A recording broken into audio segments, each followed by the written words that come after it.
Houston, shivering from hypothermia. Little Jordan Grace was clutching her mother's unresponsive body as the floodwaters rose around her. A rescue team in a Zodiac boat, on the lookout for those in distress in Beaumont, Texas, spotted the small pink backpack the girl was wearing and pulled her and her mother aboard. Mama was saying her prayers, the 3-year-old, recovering on Wednesday in a Beaumont hospital, told a relative, Antoinette Logan, 38. Jordan told me they were in the yucky water for quite a while, Ms. Logan said. It's a tragedy that her mama died, but it's a miracle that Jordan survived.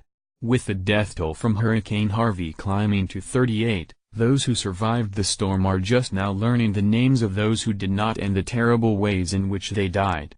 Some episodes are particularly haunting, like the tale of Jordan and her mother Colette Sulcer, 41, a nurse who died on Tuesday in the flooding in Beaumont, about 100 miles from waterlogged Houston, as her daughter clung to her body.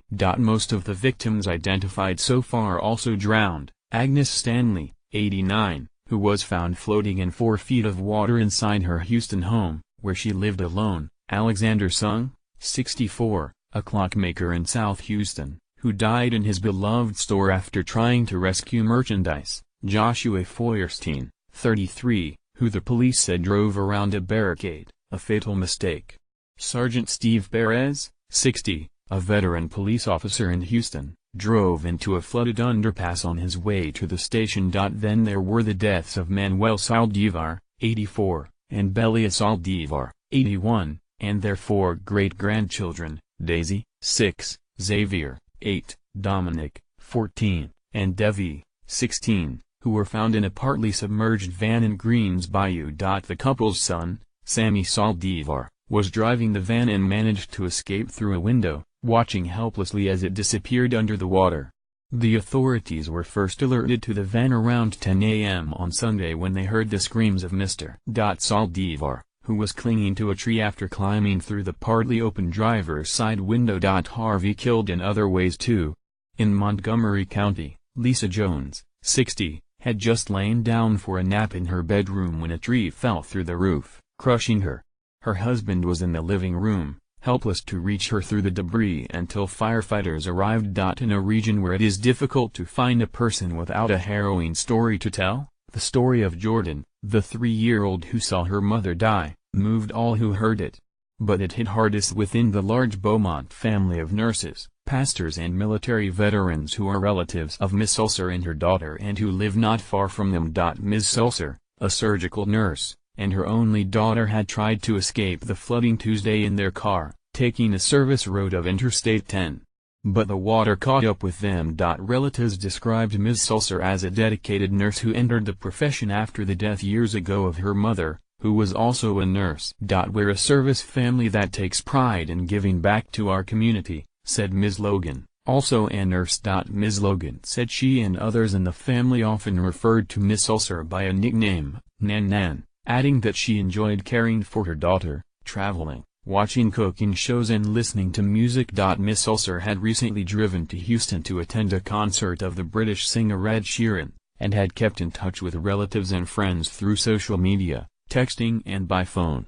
She kept them updated on Tuesday about efforts to escape the flooding. Then the messages suddenly stopped. "We're in absolute shock," said Vanessa Jackson, 58, a cousin who is a retiree in Beaumont. "You hear about stories like this in other places, other people's lives. Not here, not us. The goal now was to calm a traumatized child.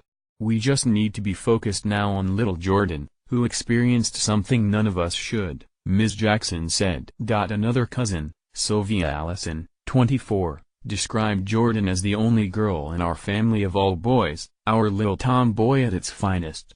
In a post on Facebook, Ms. Allison expressed her grief, saying, "Our special little miracle, you survived all that water for hours holding on to my cousin. I'm really having a hard time understanding today right now," she wrote. Michael Labuev, a longtime friend of Miss Sulcer's who worked with her at the Medical Center of Southeast Texas in Port Arthur, said that the tragedy devastated the staff at the 224-bed hospital. "I always called her baby girl," said Mr. Labuev, a retired surgical assistant. "Her smile, I mean, The room just lit up. You couldn't help but smile back. I never did see that girl in a bad mood, he continued. I never saw her upset or mad. And she didn't have the life of leisure that would give her such a positive attitude. But she built on her adversity instead of letting it knock her down. Co-workers at the hospital had texted and talked to Ms. Sulcer on Tuesday morning as the rains were battering Beaumont. And one time she said, "Well, it looks like the weather is going to break, and we're going stir-crazy, so we're going to go out," Mr. LaBeouf said. The Beaumont Police Department said that Ms. Sulcer and her daughter pulled into a parking lot when the waters began to rise, and then left their car. At some point, the police said, they were swept into a canal and ended up floating about half a mile. At that point, it was too late for Ms. Sulcer. But even as she succumbed to the flood waters, she never let go of her daughter. Her friends kept on trying to contact her, Mr. LaBeouf said, but they got no answer.